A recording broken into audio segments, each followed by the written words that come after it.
Next up, we have head coach Seb Hines. Won the Shield on Sunday now. Quick turnaround back here in Portland. Just kind of, can you try and put together what the last couple days have been like?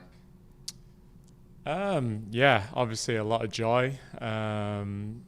It's been a long journey to get here, but I've said from the start we've taken it game by game, and there's an element of relief that we've managed to get it over the line and done at home in front of our own fans. There's no better way of doing it at your own ground, and so yeah, a lot of credit goes to the players, the staff, the organisation, because there's been a lot of hard work behind the scenes put into the victory on Sunday, and so everyone's pleased. But reality is, we've got a big game coming up this Friday against Portland. We talk about Friday with a quick turnaround. Had to leave a couple days earlier than planned. Can you just kind of talk about the decision in that and maybe what's going on down in Florida? Yeah, I mean, for us, first and foremost, the safety of everyone, making sure that we get to Portland as safe as possible. So getting here a couple of days earlier was a no-brainer. But on behalf of the Pride organisation, our thoughts are out to everyone who's been affected by the recent disasters with both Hurricane Helene and Hurricane Milton, and we all wish for the safety of everyone, and it's really important that everyone listens to the advice and what's been said, and our support and well-being goes out to everyone during this challenging time. Great, we'll go ahead and go to Jen on the Zoom. Hi, Coach. Jenna Tonelli with Sports Illustrated. Thank you so much for taking the time. Just asked Morgan these questions, but I wanted to get your take on them as well. Okay. So the first one I wanted to ask is about Emily Sams. Obviously a young defender, but having a standout season, and just, your thoughts on just her overall and how she's grown and how important she's been to this undefeated streak and Shield win. Yeah, she's been instrumental. I think everyone can see how far she's come from the day we signed her back start of last year, to where she's at right now.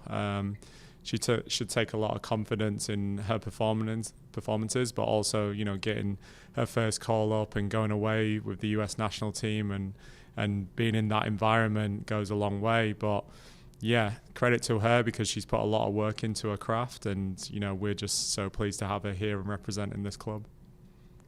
Absolutely. And then my second question is about the Shield versus the NWSL Championship. Obviously, the championship is the one that gets all the hullabaloo, but someone like you who's been in England here, just won the Shield, and I'd say that arguably winning the Shield is harder than winning the championship. And I'm just curious, kind of your thoughts on just the Shield versus the championship, and just what you think. If Morgan was saying the Shield should get more attention, but I'm curious your thoughts as well.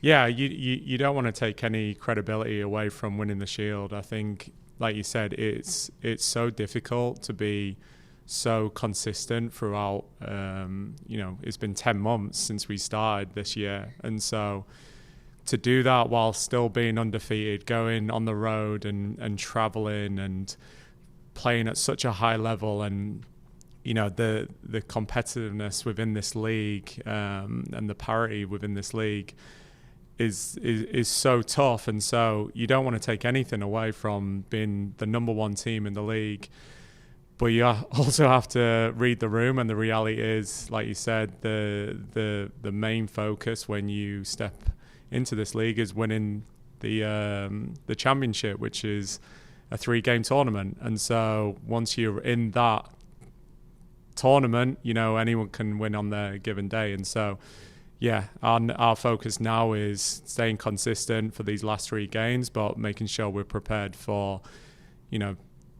games at home, which is massive, but making sure that we're at Kansas City for the championship final. Absolutely. You still want to keep that upbeat streak? Is that still one of the goals? I think for us, one main focus was getting something that we can hold on to, and winning the Shield is massive. Getting the banner in the stadium, getting some silverware, that is it's unbelievable for this organization. Like, there's been so much disappointment, but to finally be on a podium and hold a trophy goes a long way.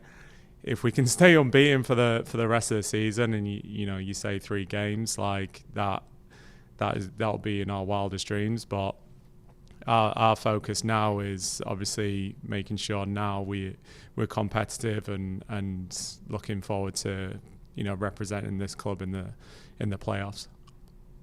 Absolutely. Thank you so much for your time. I really appreciate it. Thank you. Best of luck this weekend. Thank you. And we will wrap up with Austin David. Hey Seb, just going up against the Portland team that is fighting for their place in the playoffs. How are you kind of approaching a team like that? Now that you've been able to clinch the Shield and number 1 spot and the spot in the playoffs. How does the mentality change at all for you, just in terms of going against a team like Portland? Our mentality doesn't change. Again, we want to win every game that's put in front of us. We know that this is probably one of the hardest environments to play at.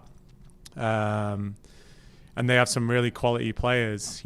Historically, Portland have always been up at the top of the table. Right now they're going through kind of a rough patch, but it doesn't take away the dangerous players and this team. And so we have to be on our best game, our best performance to get anything out of this. Again, it's been a quick turnaround from Sunday to Friday.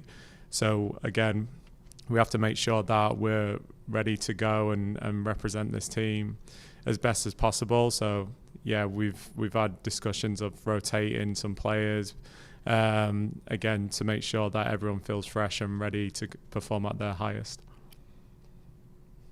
At this point in the season, every team has gotten to see and play against Barbara. It seems like they've started kind of keying in a lot more on her, being a lot more physical in terms of defending. What kind of advice have you been able to just kind of give her over the last couple of games of now that everybody knows who she is, what they're coming up against, and how to kind of try and stop her, just to not get a bit too frustrated with not being able to get on the score sheet?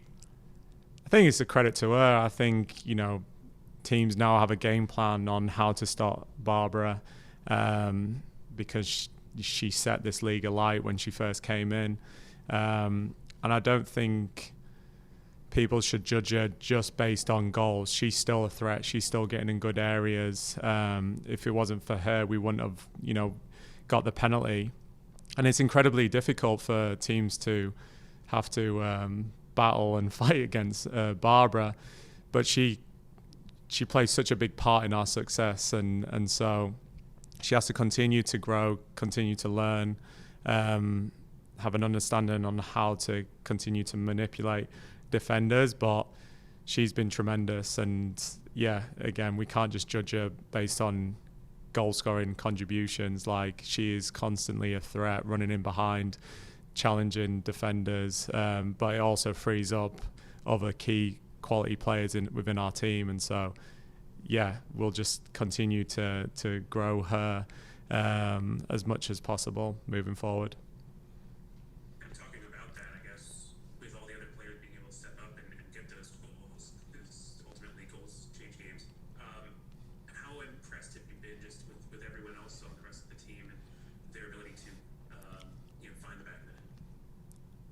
Yeah, it's a team game, and we've said from the start we can't just rely on one or two players. Everyone plays a part, and so you think about the build-up, you think about transitions, you think about set pieces.